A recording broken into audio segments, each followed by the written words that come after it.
नमस्कार। राजस्थान की तमाम फटाफट खबरों में आपका स्वागत है। राजस्थान की खबरों के लिए आपसे निवेदन की यदि आपने हमारे चैनल को सब्सक्राइब नहीं किया तो कृपया करके आपके अपने चैनल को सब्सक्राइब कर लें। आप सब्सक्राइब करते हैं तो हमें हिम्मत होती है सही और सच्ची खबरें आप तक पहुंचाने की। वरना मीडिया में किस तरह की खबरें आपको पेश की जाती है, पेश की जा रही है या पेश करते हैं, वह आप भली भांति जानते हैं। तो क्या है उन खबरों को आपको पेश करने की हमारी हिम्मत जो आपको मीडिया पर दिखाई कम देगी या बिल्कुल भी दिखाई नहीं देगी। क्या मीडिया पर आपको पता है कि जो पेपर लीक कर रहे हैं उन पर कोई चर्चा, खासकर की बड़ी खबर 10 मामलों में वांटेड है। सुरेश ढाका पेपर लीक के 10 मामलों में फरारी के 14 महीने में ही पिता को 20 करोड़ का बजरी का ठेका दिया।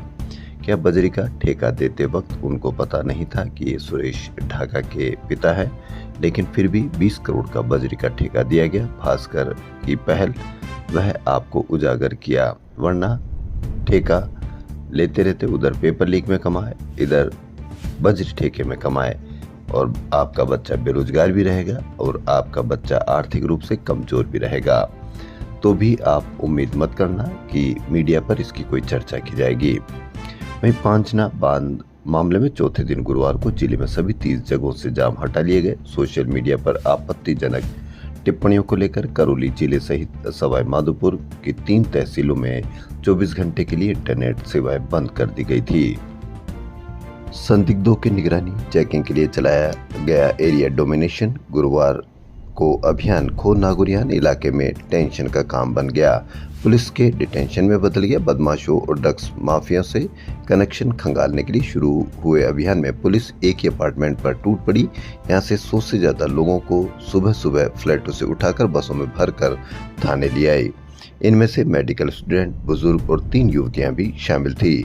थाने पहुंचने के बाद अप्रोच का सिलसिला शुरू हुआ। कुछ लोगों को परिचितों और जानकारों के पहुंचने पर छोड़ दिया गया। बचे 94 लोगों को शांति भंग के आरोप में गिरफ्तार कर लिया गया।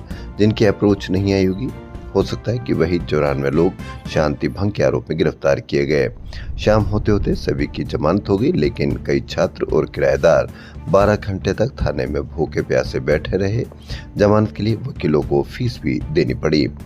बदमाशों को खोजने निकली पुलिस नंबर बढ़ाने की होड़ में अपार्टमेंट से विद्यार्थी, बुजुर्ग और युवतियों को उठा लाई। गाय, जी हां, गाय पर जबरदस्त तरीके की राजनीति होती है। 20 बीघा चारागाह में भाजपा विधायक बैरवा और बेटे गौशाला चला रहे, लेकिन इनमें एक भी गाय नहीं। गाय की कितनी रक्षा, गाय की कितनी सुरक्षा, गोरक्षा, आपने कई बार यह चीज या यह वाकया सुना होगा। शाहपुरा विधायक लालाराम बैरवा ने हाईवे किनारे गौशाला दिखाकर 20 बीघा चारागाह को कब्जे में ले लिया। जमीन के चारों ओर ताराबंदी कर निर्माण किया गया। बिजली कनेक्शन भी है। जहां गौशाला दिखाई गई वहां भास्कर रिपोर्टर पहुंचा तो एक भी गाय नहीं दिखी। भास्कर की एक और बड़ी खबर, कजाकिस्तान से एमबीबीएस प्रैक्टिस कर रहे 88 डॉक्टर्स और गिरफ्तार होंगे। जी हां, ये डॉक्टर राजस्थान में सरकारी और प्राइवेट अस्पतालों में प्रैक्टिस कर रहे हैं। एसओजी की जांच में इन डॉक्टर्स की प्रैक्टिस के लिए जरूरी foreign medical graduate examination certificate फर्जी निकले हैं। जी हां, फर्जी डॉक्टर या फर्जी सर्टिफिकेट, इस पर आप अवश्य कमेंट करके बताएं।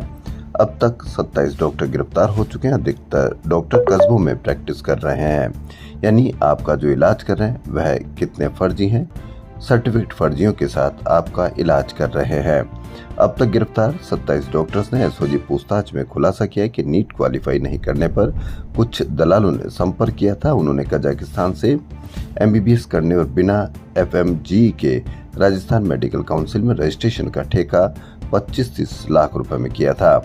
यानी जबरदस्त तरीके की फर्जीवाड़ा। लेकिन मीडिया पर किस तरह की खबरें आपको पेश की जाती है, क्या इन खबरों पर कभी चर्चा या कभी मीडिया कवरेज किया जाता है?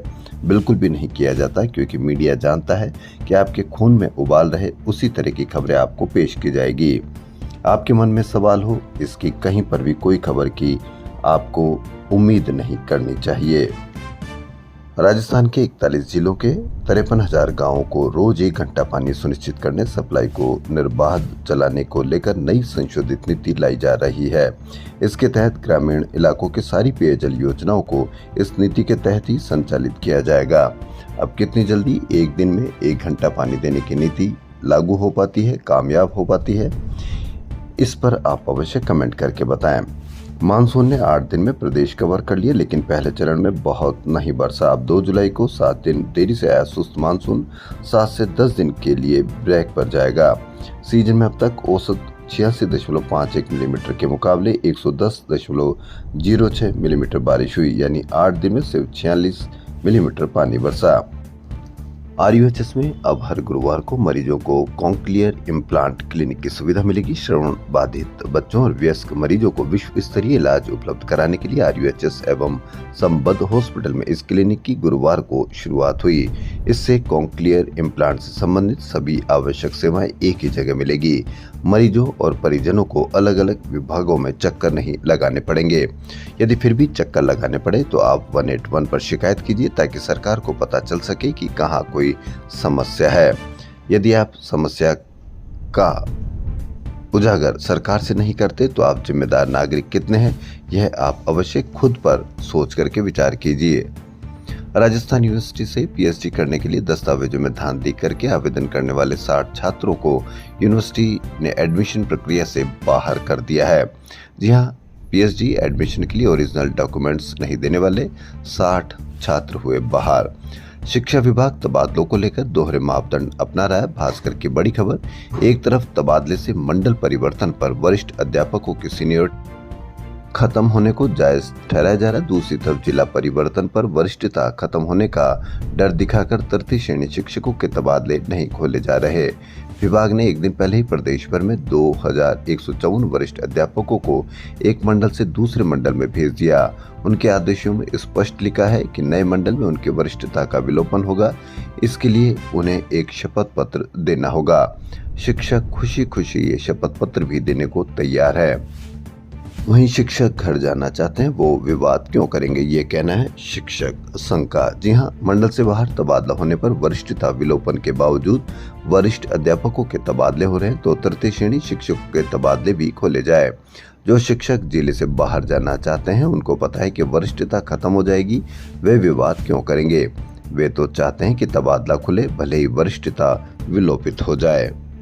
वहीं विपिन प्रकाश शर्मा प्रदेशाध्यक्ष का कहना है कि एक निश्चित अनुपात में एक जिले से दूसरे जिले में तृतीय श्रेणी शिक्षकों के तबादले खोले जाए। शिक्षक वरिष्ठता विलोपन शपथ पत्र देने को तैयार है। ये भ्रम फैलाया जा रहा है कि विवाद की स्थिति बनती है।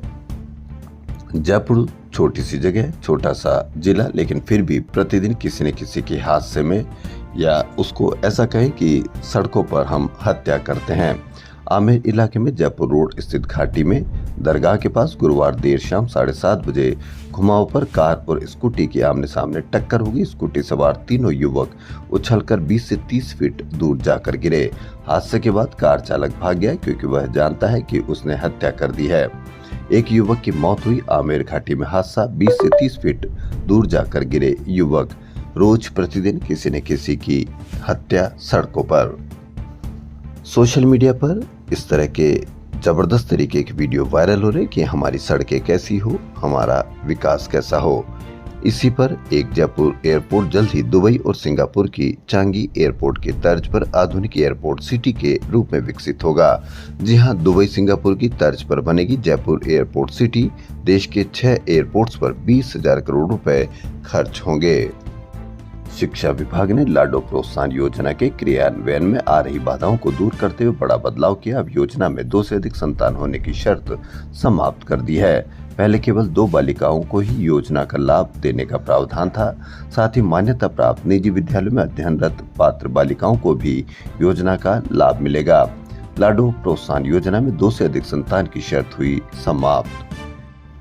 अपनी मांगों को लेकर प्रदेश की 1,25,000 आंगनबाड़ी कार्यकर्ता और सहायिकाओं का आंदोलन लगातार तीसरे दिन भी जारी रहा। गुरुवार को जयपुर स्थित महिला एवं बाल विकास विभाग के निदेशालय पर प्रदर्शन और नारेबाजी की गई। वहीं प्रदेश के सभी जिला व तहसील मुख्यालयों पर भी प्रदर्शन हुए। अखिल राजस्थान महिला एवं बाल विकास संयुक्त कर्मचारी संघ के संस्थापक संरक्षक छोटीलाल बुनकर, संरक्षक विनीता शेखावत और प्रदेश अध्यक्ष रचना शर्मा ने बताया कि 7 जुलाई से आंगनबाड़ी केंद्रों पर तालाबंदी कर आम हड़ताल शुरू कर दी गई है। संगठन ने आरोप लगाया कि विभाग मांगों का समाधान सरकार तक पहुंचाने के बजाय हड़ताल कर रही महिलाओं को सेवा से हटाने की धमकी दे रहा है। इन संगठनों की प्रमुख मांगे कार्यकर्ताओं के नियमितीकरण के लिए स्थायी नीति बनाई जाए, नियमितीकरण तक न्यूनतम मजदूरी के समकक्ष 20 से 26,000 रुपए मानदेय तय किए जाए, ठेका प्रथा और गैर ICDS कार्यों पर रोक लगाई जाए तथा लंबित प्रोत्साहन राशि का भुगतान किया जाए। अब कितनी जल्दी आंगनबाड़ी महिलाओं की मांगे पूरी होती है, यह आप भलीभांति कमेंट करके बताएं। राजस्थान में पंचायत और निकाय चुनाव के लिए राजस्थान ओबीसी प्रतिनिधित्व आयोग 10 से 23 जुलाई तक आधी आबादी वाले ओबीसी परिवारों का ऑनलाइन सर्वे कराने जा रहा है। सर्वे में 19 सवाल पूछे जाएंगे। परिवार के मुखिया और सदस्यों का नाम, उम्र, जेंडर, शैक्षणिक योग्यताएं, परिवार की आजीविका के साधन, परिवार का जन आधार, BPL श्रेणी, खाद्य सुरक्षा लाभार्थी के अलावा परिवार में राजनीतिक प्रतिनिधित्व से जुड़े प्रश्न पूछे जाएंगे। इसमें भी कैटेगरी बनाई जाएगी। आज से 23 जुलाई तक चुनावी सर्वे, क्या आपके परिवार से कोई राजनीति में है, आधी आबादी वाले ओबीसी परिवारों से पूछे जाएंगे 19 सवाल। राजस्थान की खबरों में फिलहाल इतना ही। यदि आपको राजस्थान की खबरें पसंद आ रही तो आपके अपने चैनल को सब्सक्राइब कर लें। धन्यवाद।